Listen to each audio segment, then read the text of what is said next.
from the station working for you. This is WRTV News at 11, streaming now. First at 11, from grocery stores to restaurants to service organizations, how they all found a way to safely serve Hoosiers this Thanksgiving, the latest holiday upended by the pandemic. And happy Thanksgiving to you and good evening. I'm Amanda Starantino. With health officials calling on Americans to avoid large holiday gatherings to help slow the spread of COVID-19, many people picked up carry-out or pre-made meals from the grocery store. WRTV's Megan Sanctorum shows how Kroger helped provide smaller feasts to families. It's a much quieter Thanksgiving for many families in our area. Well, years past used to be like 30, 40 people. This year's going to be 4. Rather than preparing a large meal for relatives, Iggy Gonzalez came to Kroger this morning for one of their prepared meal kits designed to serve 4 to 6 people. And they're great size for these smaller gatherings we're seeing this year. The box has turkey, sides, and dessert. We do those every year. This year we have seen a significant increase in it. Just, with smaller gatherings or last minute changes to gatherings and being able to get everything you need. A pre-made meal is a great solution. Chris Jarozinski also picked one up. Picked up a full meal. She's spending Thanksgiving at home with her sons, and she plans to have her mom over as well. And do a little bit of a social distanced a Thanksgiving with us at the table and her with the TV tray off to the side by herself, but we'll still be together. Not the Thanksgiving she and others like Gonzalez were hoping for, but they're both focusing on being thankful for what they do have and moving forward. Thank God that we're able to have food on the table, It is what it is, and there's nothing we can do about it, but just muster through and hope that soon it will be over. Chit-chat, FaceTime, whatever, We'll do the best we can with what we got, That's all you can do. Working for you, Megan Sanctorum, WRTV. And restaurants also helped take the stress out of cooking a meal today. For the first time, Rick's Boatyard on the west side of Indianapolis offered family-style meals to go this holiday. The meal included turkey and gravy, dressing, mashed potatoes, green beans, cranberry sauce, rolls, and pumpkin pie, enough to feed 4 to 6 people. Guests could also choose to dine in at the restaurant, which is not new this Thanksgiving. We get a lot of regulars every year who come here for Thanksgiving. See a lot of the same faces, so that's always nice. To-go orders have definitely picked up. A lot of people just want to come get their food and not to prepare it, but they still get the opportunity to, eat food from here, so it's helped. For many restaurants, Thanksgiving was an opportunity for a boost in business. The online reservation system Talk says more than 1,000 restaurants offered some kind of Thanksgiving to-go menu this year. And whether buying from the store or at a restaurant, many people cannot afford a Thanksgiving meal, especially this year. WRTV's Kelsey Anderson shows those who rely on the kindness of others for their feast could still count on the Moselle Sanders Foundation. Our meals have been decreased from 40,000 to about 10,000 due to the amount of volunteers we can take care of and the amount of food we can bring in. Stephen Sanders is in his first year as the CEO of the Moselle Sanders Foundation, and the COVID-19 pandemic is not making it easy. I would say with the pandemic, we've been challenged with spaces or the amount of people we can tolerate. This is file video we have from last year's Thanksgiving dinner. He tells me they usually have thousands of volunteers cooking, packing meals, and delivering them. But this year, because of the pandemic, they have less than 100 volunteers. But we're still trying to ensure that people have access to a meal on Thanksgiving. Colin Simpson has been the volunteer chef for 35 years and says this year is different from the rest, but they were determined to feed as many Hoosiers as possible. We were very much bent on getting as much out as we possibly can. So we worked with the resources that we have, and this is what we, landed. And it's 10,000 that would have not gotten meals if this was not going on. Now Sanders is putting the call out for anyone who can to help those in need this holiday. We won't be able to do a mass amount as we usually do. So it's up to our Hoosiers and up to our Hoosier heroes to actually step up and feed and also just help, because we're all in this together. And that was Kelsey Anderson reporting. The Moselle Sanders Foundation will mark its 50th year in 2021. The organization hopes to celebrate the milestone by serving its 1 millionth meal. A Thanksgiving tradition in Johnson County also looked different this year. Our Rafael Sanchez shows instead of hundreds of people packing inside the fairgrounds for food and fellowship, grateful families had meals delivered right to their cars. The Johnson County Fairgrounds, a place for fun and the fair, focused on feeding people on Thanksgiving. 2 lines of vehicles, a clear sign of the need. No, we're not hugging, we're not shaking hands. I don't even think we're fist pumping, which seemed to be in vogue a few months ago. But we're doing our best to try to fulfill our mission to the community, which is to serve a community meal on Thanksgiving Day. Due to the pandemic, no one was allowed to eat inside of Scott Hall as normally done. Fewer volunteers could help. So instead of 200, 50 volunteers were responsible for passing out and delivering an anticipated 1,500 meals. Oh my goodness, I'm so thankful for my family, for a community that cares about each other, where we can just all pull together and know that we're in this together and we love you and we care about you. We decided this year we're not doing Thanksgiving as a family together because of the COVID, to stay safe. And I just wanted to give back to the community. Tradition calls for Thanksgiving to be celebrated on the 4th Thursday of November. But it's compassion and care that makes this among the best Thursdays of the year. Working for you in Franklin, Rafael Sanchez, WRTV. And we are less than an hour away from Black Friday. Many local businesses are hoping this holiday shopping season will help offset what's been a rough year financially. WRTV reporter Kara Kenny talked to 3 businesses about what they are doing to try to increase revenue. Dozens of people spent Thanksgiving morning burning some serious calories here at the Hot Room Indianapolis. This business is hoping a lot of people treat themselves this holiday season. Melting away stress is just one way people are getting their minds and bodies through this pandemic. But COVID-19 concerns and government shutdowns have kept people away from local businesses like the Hot Room. You know, it has been detrimental, is probably a good word. Our class sizes are way down. Owner Ashish Kalgankar wants to change that. This holiday season, they're offering discounts on everything from retail to memberships and classes, like a 13-pack for the price of 10. I would implore people to make sure that before they click that Amazon buy button, that they think about what's happening in their local areas and look for the deals that are happening here, because there's just as much great deals that are happening here. We've got some great Black Friday specials. This Black Friday and Small Business Saturday will be crucial for Central Indiana stores looking to offset COVID-19 losses, like Stouts on Mass Ave. For sure, just like everybody else, it definitely took a dip out. You know, we've just tried to stay positive the whole time. These are actually Power Step brand slippers. They actually have an orthotic footbed to them, so they are incredibly supportive. That fur inside is so soft. Their shop is selling a lot more slippers and sneakers as more people stay home. You know, we are a store that specializes in support and comfort, and we're excited to see people come in and take those gifts of comfort home for their families. The National Retail Federation expects holiday sales during November and December will increase between 3.6% and 5.2% over 2019 to a total between $755 billion to $766 billion. Aronstam Jewelers in Carmel expects shoppers will want to lift their spirits after the year they've had. I think it's going to be different because people are doing things for themselves more.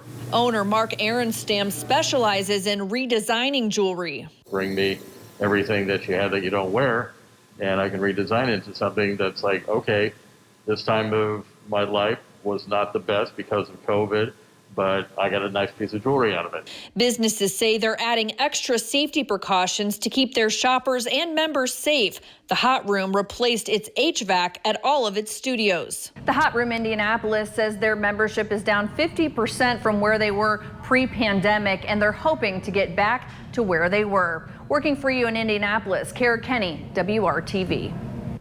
Some businesses are making big changes to their business models to stay profitable during the pandemic.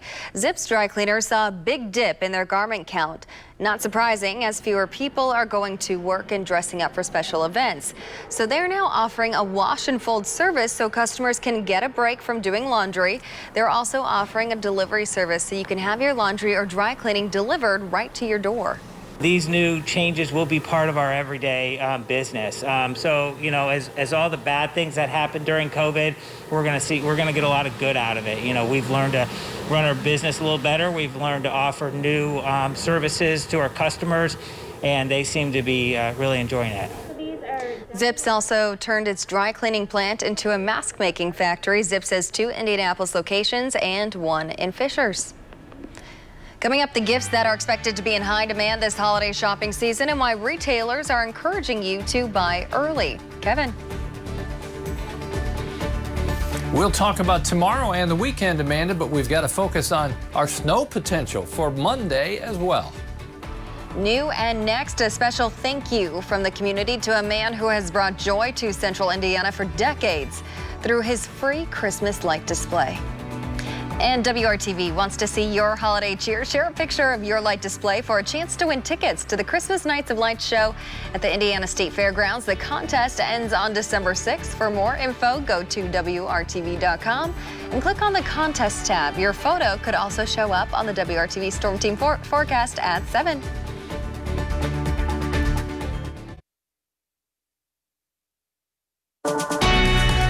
From the station working for you, this is WRTV News at 11, streaming now.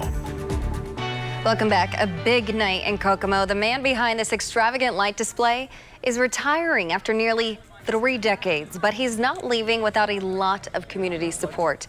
WRTV's Cornelius Hawker was there as the beginning of the end of an era turned emotional. Hundreds of people came out to the popular Christmas lights display, We Care Park, on Thanksgiving to show how much they care about this man. So I just thank everybody for supporting me and what I believe in giving back. That's what Mike Wyant has done for the last 27 years, raising around $1 million for the local nonprofit We Care and making sure this is a special trip for all who come. There's a lot of good opportunities out there in the park that you can take family photos. And just your kids will have memories forever. With his wife by his side, Mike gets ready to light up the sky on Kokomo's north end. Okay, really yell it out. 10, 9, 8, 7, 6, 5, 4, 3, 2, 1. A dazzling display of lights provides the perfect backdrop for folks to get into the Christmas spirit and really be proud of where they're from. Oh, yes. This thing is very important to the community. You see the people out here. I mean, everybody in town loves this. Pam, Susan, and Gina tell me they are lifelong North Enders. And while Mike is done putting up these lights after this year, they have faith this tradition will continue. We're very proud of this city. Yes, and we all come together in this community to keep things going. As families make their way through all the colorful lights and displays, like they've done for the last 27 years, Mike just has a couple of things to say. Thank you all for coming and go enjoy the lights. The lights here at We Care Park will be up until December 27th, starting at 6 o'clock sharp and going until 9:30 or 10. Though I'm told that if you're here past then, they're not going to kick you out of this park. They're Santa Claus. And of course, you're encouraged to come out because all the proceeds raised go to charity. Working for you in Kokomo, Cornelius Hawker, WRTV. I don't know if I like his light display better or his cute suit jacket. And it's free to visit We Care Park. The money that goes to charity is from donations. There is hope that this tradition in Kokomo will continue. Mike tells us the man brought 800,000 lights from his overstock. So while the lights might not be put up at We Care Park, he's hopeful they'll be up somewhere next year. And Kevin, for Thanksgiving, it was a little gloomy outside. Hopefully the sun comes out this weekend. We'll get a little, the tug of war continues tomorrow, and I think the clouds win out. Then Saturday will be a brighter day. How about that? Well, temperatures right now, they're comfortable. They're in the 40s. One thing that happened because of the clouds is the temperature range was really small. 41 in Kokomo. We continue to put the spotlight there. What a great night for the lights to start. 49 in Shelbyville. As we look through tomorrow, again, I think a mostly cloudy day. Slightly cooler for the weekend, and it will be much colder as we get into early next week. Cold enough. We'll keep our eye on our first potential snow of the season on Monday. Give you details here. Let's go ahead and look at that, just because as temperatures slide past Sunday, they crater. They just go way down for Monday and Tuesday, well below average and around the freezing mark for high temperatures. Our chance for snow is greatest during the day Monday as the storm system moves to our south and east. We're on the favorable side for snow. In other words, it'll be cold enough. The track of the storm system will eventually determine how much snow we may see, or whether it scoots a little more to the east and we don't have accumulating snow. But right now, certainly something to keep an eye on. Just to give you another indication, here is Monday morning. The pink represents a little rain-snow mix. As we go through the day, I think colder air eventually takes over. This will swirl to the north and east, and so I think eastern Indiana and northeastern portions of the state will have snow for a little bit longer. Tomorrow, Saturday, and Sunday, there are the temperatures. It is a little cooler over the weekend, but we add sunshine on Saturday. We'll call that a fair trade. Friday temperatures struggle to hit 51 with mostly cloudy skies once again. Temperatures to the north in the mid-40s. Logansport, Marion at 47. Richmond hits 49 tomorrow, 51 in Martinsville. To the south, temperatures above average, lower to middle 50s. Weekend includes more sunshine Saturday. Clouds will increase ahead of the storm system that we talked about for Monday. That's the day to keep an eye on, and I think the talk about that will gain momentum here over the next several days. But until then, we're on cruise control. So enjoy the rest of your holiday weekend. Hopefully you have tomorrow off as well. Enjoy that. 51 is not a bad temperature as we wind down the month of November. Amanda? It is not. Thank you, Kevin. Just like everything else, the pandemic will have an impact on holiday shopping. ABC's Rena Roy shows how buying will be different this year, and it has some tips on how to find the best deals. When it comes to holiday shopping in this year of coronavirus, huge crowds at stores are out and online shopping is definitely in.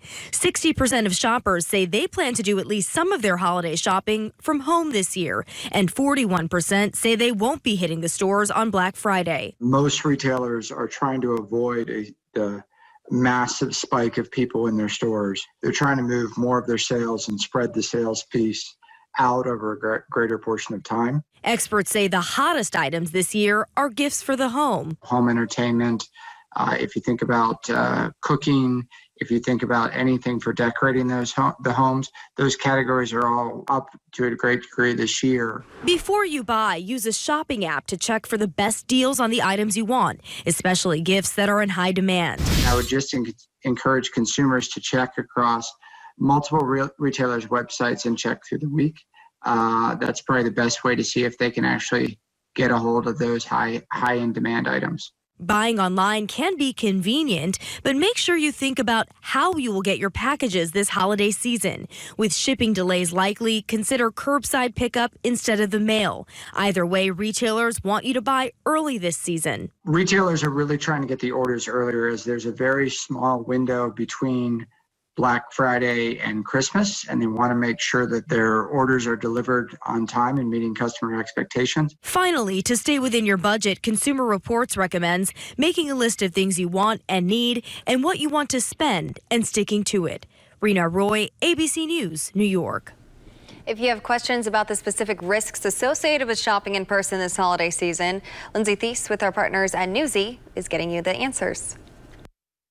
As the holiday season begins, you might be wondering about the risks of getting sick with COVID-19 as you make plans to celebrate. We asked the experts, what's the risk of shopping in person on Black Friday? Their take, shopping in person is high risk. Online shopping is going to be your safest bet. It will really depend on where you are locally and if you have a mask mandate that's there to protect you. And again, if we think about historically, the number of people shopping, the crowds, the lines, it could be very difficult to effectively socially distance during that time to decrease your risk effectively of getting COVID-19. You're going to want to really do a little bit of research, possibly even call a shop ahead of time and ask them what they're going to be doing to try and make it as safe as they can and mitigate that risk. If they're not telling you that they're going to have restrictions on how many people can be in the store, how they're going to space out their lines, how they're going to make the register process and the payment process as socially distant as possible. You're going to want to consider whether or not that's a risk you're willing to take. My personal bias would be to avoid Black Friday in person. Most stores have online shopping. Do take their online deals, and I'm sure retailers will be having some nice online deals as well. For more information on what is low, medium, or high risk, visit newsy.com/what's the risk.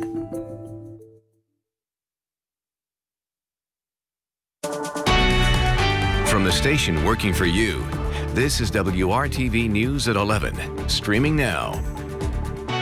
COVID is already interrupting the Butler men's basketball season. The university says Sunday's game against Eastern Illinois is postponed after an initial positive test, and all team activities are on pause. Butler did not publicly name who tested positive, but says they are considered Tier 1 personnel. That level is student athletes, coaches, and select support staff. The person does not have symptoms. Butler says the test came back positive last night after the Bulldogs' season-opening win over Western Michigan. The team is waiting on a confirmation test, which will determine what happens next. Sadly, the pandemic is making it difficult for many Americans to find reasons to be thankful today. ABC's Romina Puga has the latest on the COVID crisis around the country. The holiday week has been sobering for many families, as nearly 90,000 Americans are currently hospitalized with the virus, separated from their loved ones. Kate Thompson, an ICU nurse in Ohio, spent her holiday in the hospital, hooked up to machines to help her breathe. I just feel it's important for people to realize that it's more than what a lot of people are making it out to be. Hospitalizations are on the rise in 47 states. Inside Mercy, Oklahoma Hospital, doctors say they're used to seeing one death a week. Now they're handling as many as 4 per day. It's an overwhelming experience. It's an overwhelming problem. It's an overwhelming disease. And over the holiday, a record number of families looking for help to avoid going hungry in the struggling economy. I have nothing at home. Seriously, nothing. So this is a huge help today. It sure is. Feeding America projects more than 50 million people will face food insecurity this year, 15 million more than last year. And hundreds of thousands apply for unemployment. With Congress on Thanksgiving recess, CARES Act benefits are set to run out at the end of the year. In Los Angeles, Romina Puga, ABC News.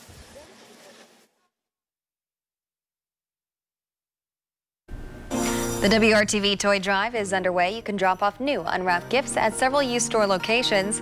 We will also be collecting items at Indianapolis area Simon Malls on December 5th. For more info, go to WRTV.com/Toy Drive. Kevin.